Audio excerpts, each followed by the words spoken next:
In the last round of the console wars, we put the controllers head to head, and the Xbox 360 controller came out on top by a slight edge. While both controllers were deemed excellent, the 360 controller proved to be a better fit in the hand, and the overall design was superior compared to the DualShock 3. After the first round, the Xbox 360 leads by a single point, and in the next 5 rounds we'll be taking a close look at the hardware. Everything from design, input and outputs, to central processing units and GPUs. It's all going to be covered in depth, so get ready for 12 rounds of heavyweight game console action. It's LP from Techno Buffalo, and welcome to the Console War Showdown.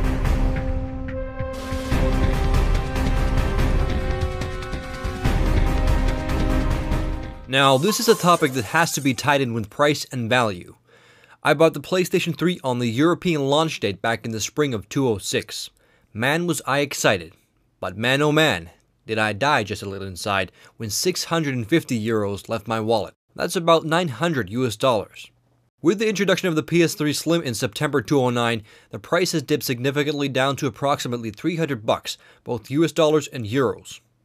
The two consoles are now on the same price point, but I think Microsoft still has levers to pull, so I would not be surprised if the Elite's price comes down to $250 if the PS3 starts gaining some ground. So I'm going to be looking at this hardware comparison from the perspective of where we are right now in fall 2009, and the notion of both consoles being at an equal price point. Round 2. SKU Wars. To make this series of videos a bit more complex, both manufacturers have come out with multiple SKUs of their hardware. Not many gamers knew or cared what a SKU was before Microsoft came out with 2 different versions of their Xbox 360 hardware. The term was adopted by the gaming community basically overnight. SKU stands for Stock Keeping Unit. It's a term merchants use to identify unique products in inventory. Obviously, in this case, it refers to unique system configurations. The multiple SKU strategy has brought with it more choices. It's not only a matter of which console to buy, a consumer must now choose between the different variations of the same console. When I bought the PS3, I had 2 SKUs to choose from, the 60GB SKU and the 20GB SKU. The 20GB SKU was €100 cheaper, but it lacked backwards compatibility, flashcard readers, and Wi-Fi. Since the launch of the PS3, there's been 7 different SKUs on the market, some with PS2 backwards compatibility and some lacking. 2 of the SKUs have had flash memory card readers, and the rest have not. Suffice it to say that it's all a bit confusing for the average consumer. But there are benefits to multiple SKUs. During the PlayStation 3 SKU cycle, the size of the processors have been shrunk down from the original 90nm to first 60nm, and now with the Slim to 45nm. The point of shrinking down the size of the CPUs and GPUs is fairly simple. Smaller size equates to less power consumption and heat dissipation, and it's also cheaper to manufacture. So if you're like me and you've gone and bought the original 60GB PS3 back in the day with considerable expense, it will be consuming a third more power and running considerably hotter and noisier than the newer and cheaper SKUs. The Xbox 360 has also had several SKUs over the past years. When I bought the Xbox 360, there were 4 different SKUs on the market, 5 if you include the butt-ugly Halo SKU. I mean, come on, it looked like something you'd find in a ditch. Anyways, 4 SKUs when I bought the Xbox 360, the Arcade, the Pro, and the Elite, and there were also some 20GB premium SKUs still on the market. And looking at Microsoft's long list of SKUs really makes me miss the olden days, where there was only a single system and everyone pretty much had the same device. I'm really not sure if the multi-SKU strategy is the right one, because for the average consumer, things can get a bit confusing.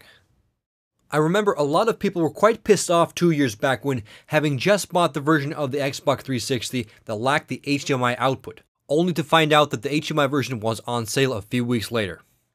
But there's also been quite a lot of confusion about which versions of the PS3 had backwards compatibility and which did not. In my opinion, the whole SKU business has harmed both brands in the long run. But I kinda do understand the business aspect of multiple SKUs.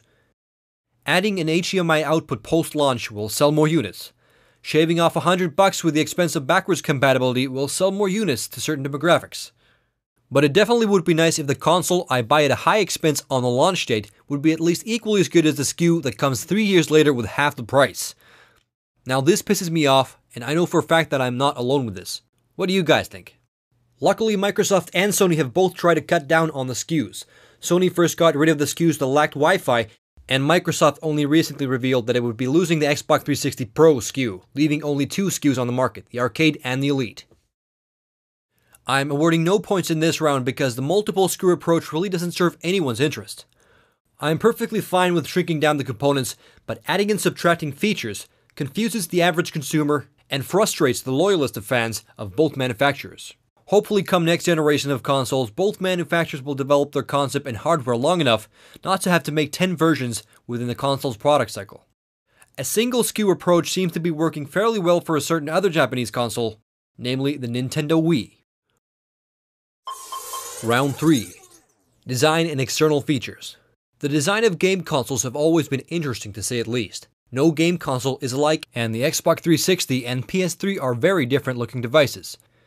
The original PlayStation 3 is a bit bulkier than the Xbox 360, but obviously the Slim has turned the tables, and the Slim is about the third smaller than its big brother and significantly smaller than the Xbox 360. I'm pretty sure Microsoft isn't planning on an Xbox 360 Slim, but if you're watching this in 2010 with an Xbox 360 Slim in your living room, I take my previous statement back. The PS3 is an expensive looking device, it has sleek curves, and a lot of thought has been put into its unique style. Some may say that it looks like a UFO and some say that it resembles a sandwich grill, but I think the PS3 looks sleek from almost any angle. The Xbox 360 has a sweet and simple design, very minimalistic but classy in its own way. The front of the Xbox 360 has a very distinct look about it, and it has some customizability to it as well. You can buy custom faceplates to suit your personality. A bit of a novelty feature, but it definitely appeals to a certain crowd. While I do like the piano black finish on the PS3, man does it collect some serious dust and fingerprints. But if you don't like the glossy finish, the Slim features a matte finish, which may not be as flashy as the original PlayStation 3, but it gets the job done and looks good in its non-dust collecting and smudging way. I've said it before that chroming is definitely better suited for rims of cars than entertainment devices, but the chroming on the PS3 looks okay. Although take note that the chroming is gone from the cheaper SKUs, including the PS3 Slim. The Xbox 360 has a very uncool feature, which is the huge power supply that can be tricky to hide depending on the placement of your device. I mean, this thing basically looks like a game console in its own accord. Both consoles have a very cool and distinct look about them, and I really can't decide which I prefer more. You know, some days I prefer coffee, and other days I prefer cocoa. That's just the way it goes, but let's check out the external inputs and outputs, which are also connected to the design. The inputs and outputs on both devices have changed between all the different SKUs, so it's impossible to make an entirely accurate comparison between the two systems. But what we have here side by side are the most common models in use today, and most essential features are the same. Beside the disc tray, we find a couple of memory unit slots, and underneath them we find a wireless sync button. When I first got the Xbox, I was wondering where the USB ports were, but they're actually down here under the hatch. And the USB ports are a bit tricky to get to because they're quite deep inside there. And having a USB cable attached to the 360 really breaks the clean lines of the device. The 360 features a mechanical button for the DVD tray, which pops up with good haste when you press the button.